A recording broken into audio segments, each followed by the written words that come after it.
Kepada saudara-saudara saya yang mencintai Sanatana Dharma dan yang dicintai Yang Widi, saya sampaikan Om Swastiastu. Bapak Ibu sekalian, kita akan melanjutkan artikulasi dari kehidupan setelah mati menurut Weda. Kita sudah sampai saat berangkat yang akan saya ulangi membacanya. Dan mudah-mudahan Bapak Ibu masih setia untuk mendengarkannya. Seperti seorang raja yang akan tiba, polisi, para petugas pengadilan, pengemudi kereta, para tetua desa menunggu dengan makanan, minuman, dan penginapan sambil berkata, "Dia datang, dia datang." Demikian bagi orang yang mengetahui ini. Seluruh makhluk menanti dia sambil berkata, "Ini Brahman datang, ia mendekat." Brihad Aranyaka Upanishad, kitab keempat, bagian ketiga, mantra 27.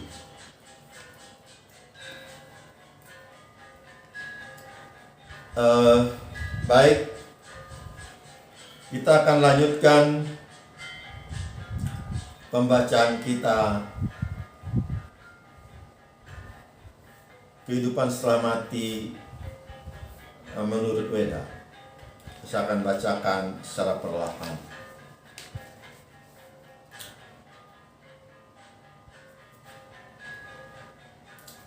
Mungkin kita merasa takut menjelang kematian.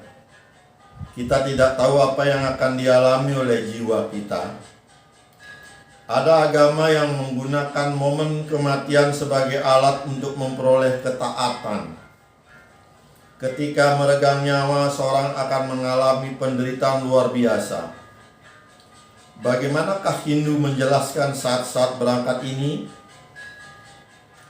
Teks di atas menjelaskan bahwa jiwa yang berangkat itu seperti seorang pembesar yang diantar dan disambut oleh pejabat bawahannya.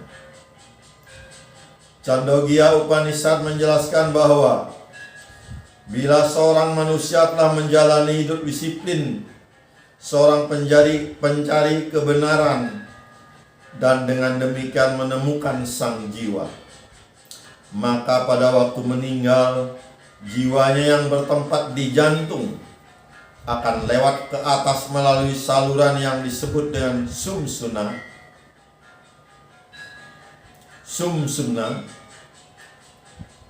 kepada satu celah dalam mahkota kepala yang dikenal sebagai Brahma Randra atau Widriti, melalui mana jiwa masuk pada permulaan hidup. Dari sana jiwa keluar menuju Brahmaloka.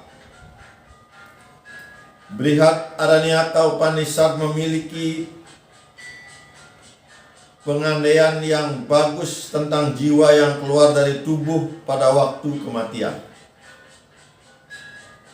Bagaikan raja yang berangkat ke satu negeri, pada saat sekarat jiwa meninggalkan badan seperti buah mentimun atau buah ara yang matang lepas dari ikatannya atau tandannya. Dia keluar dari badan dan kembali ke tempat di mana ia berasal.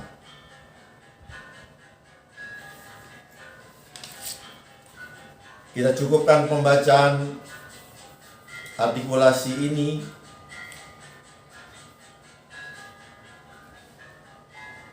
Dan saya akan tambahkan sedikit bagaimana kita mendisiplinkan diri dan bagaimana kita memberikan pemujaan, penghormatan kepada Yang Widi, dewa-dewa, betara, dan leluhur. Kebetulan saya dikirimi sebuah kopi tentang Trimurti Bhakti Yoga Upanishad, yaitu yang digagas oleh Lembaga Babad Bali Agung, Pusat Penelitian dan Pelestarian Peninggalan Sejarah Kawitan Leluhur, Resi Bintang Danu Manik Mas,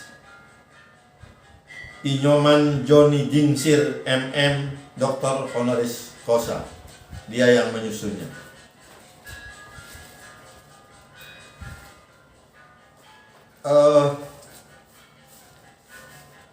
Buku aslinya mungkin sangat bagus. Saya kebetulan dikirimi kopinya, dan saya biasa sering dikirimi kopi atau dikirimi buku aslinya kepada teman-teman saya. Jadi tidak membeli buku-buku seperti ini. Dan ketika saya aktif di Setah Dharma Nusantara dan sangat dekat dengan teman-teman yang ada di Binmas Hindu Buddha, maka setiap cetakan buku pada setiap tahunnya saya dibagikan, karena saya sering datang ke sana. Sahabat-sahabat saya banyak di sana. Mungkin yang seumuran saya sudah pada pensiun sekarang, mungkin yang muda-muda. Saya akan ambil saja sebuah penjelasan agar kita apa itu yang disebut dengan Tuhan. Kemudian apa yang disebut dengan dewa. Kemudian juga apa yang disebut dengan betara. Ini menurut Bapak Gingsir ya, yang juga mengutip dari Matsya Purana, kemudian juga Purana-Purana yang lainnya. Tetapi saya mempunyai juga interpretasi yang sangat kuno. Jadi bagi saya pribadi, individu, saya menyebut yang Widi ya sama dengan dewa, juga sama dengan betara. Jadi kalau mau saya sembahyang, saya menyebut kepada yang Widi, maka saya bilang Ratu Betara. Saya rasa juga yang Widi tidak keberatan, karena saya merasa begitu dekat.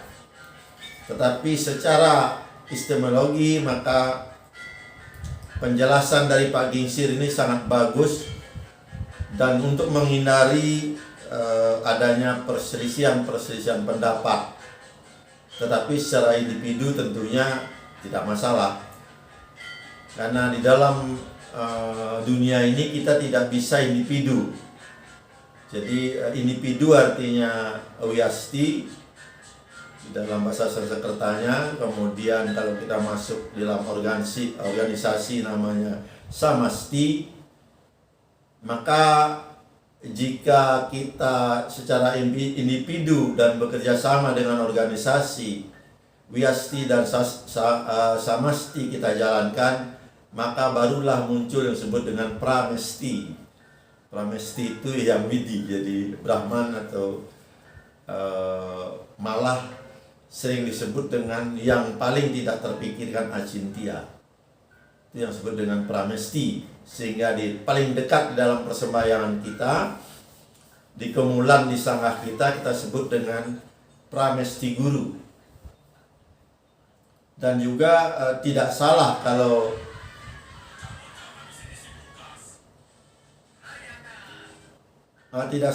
disebut dengan batara guru. Tidak salah, karena ini masalah istilah, perbedaan kitanya ada di istilah.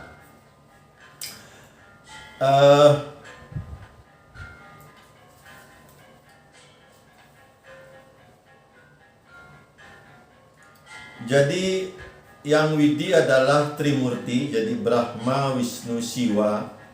Itu yang Widi secara singkat saya sampaikan dari buku ini, dari buku Trimurti Bhakti Yoga Upanishad. Kemudian dewa Dewi adalah manifestasi Tuhan yang ditugasi oleh Tuhan untuk menjaga keseimbangan alam ini.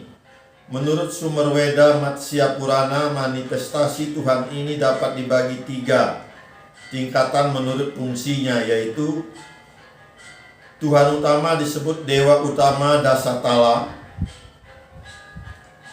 Kedua, Tuhan Madya disebut Dewa Madya Dasatala. Ketiga, Tuhan Adama disebut Dewa Adama Dasatala. Agar dapat dipahami dari tugas para dewa ini, perlu kita mengenal nama-nama para dewa-dewi yang dimaksud. Nama para dewa itu adalah Dewa Utama Dasatala, Dewa Brahma, Dewa Wisnu, Dewa Siwa. Ini yang kita kenal dengan Trimurti Dewam. Dewa Madya Dasatala, Dewi Sri, Dewi Uma, Dewi Pertiwi, Dewi Saraswati.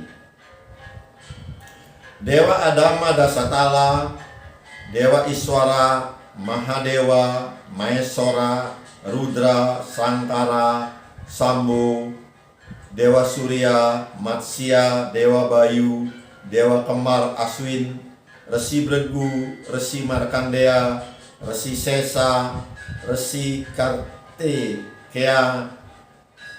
Beliau ini bertugas menjaga keseimbangan alam semesta, dan masih banyak dewa-dewa lainnya yang kedudukannya sederajat. Abigenamastu pada Bapak Ibu sekalian. Saya tutup dengan Aum Santi Santi Santi Aum.